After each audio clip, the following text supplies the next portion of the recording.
you guys are going to find this very interesting. Aaron Rodgers, the odds officially on BetUS for which team he's going to play for week 1 next season. Odds on favorite, plus 200, the Raiders.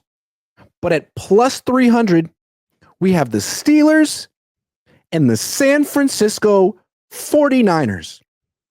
Wow. This is shocking to me because it seems like the entire world has accepted that the Niners are going to give Brock Purdy $8 billion.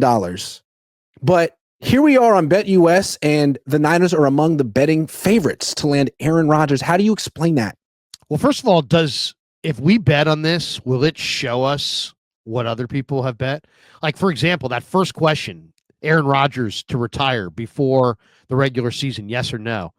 I'd love to see what the percentage is on that. I think he is going to retire.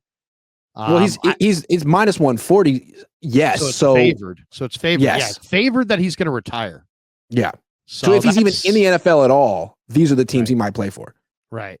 So, I mean, the Raiders makes perfect sense, right? I mean, there's no doubt. And you said who's the other 3-1? The Browns are 3-1? No, Steelers. The Steelers. Steelers are 3-1. Wow. Yeah.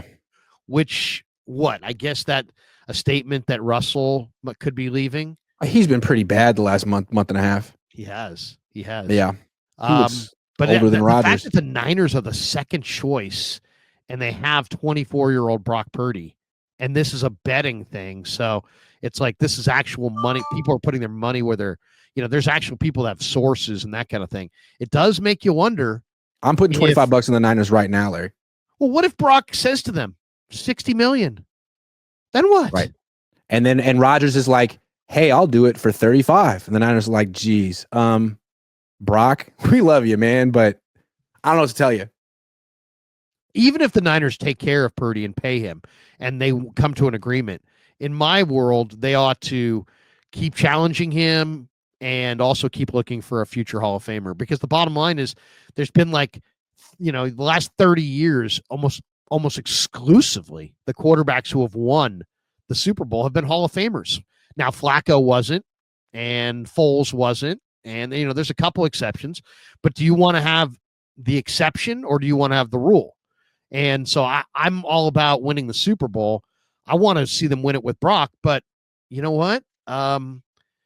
If you sign Brock, okay, you support him the best you can, but I think part of that's got to be you keep looking for a quarterback each and every year until you find a Hall of Famer, because ultimately it's hard to handicap these guys. Nobody seems to know what they're looking at, and history tells you need a Hall of Famer to win.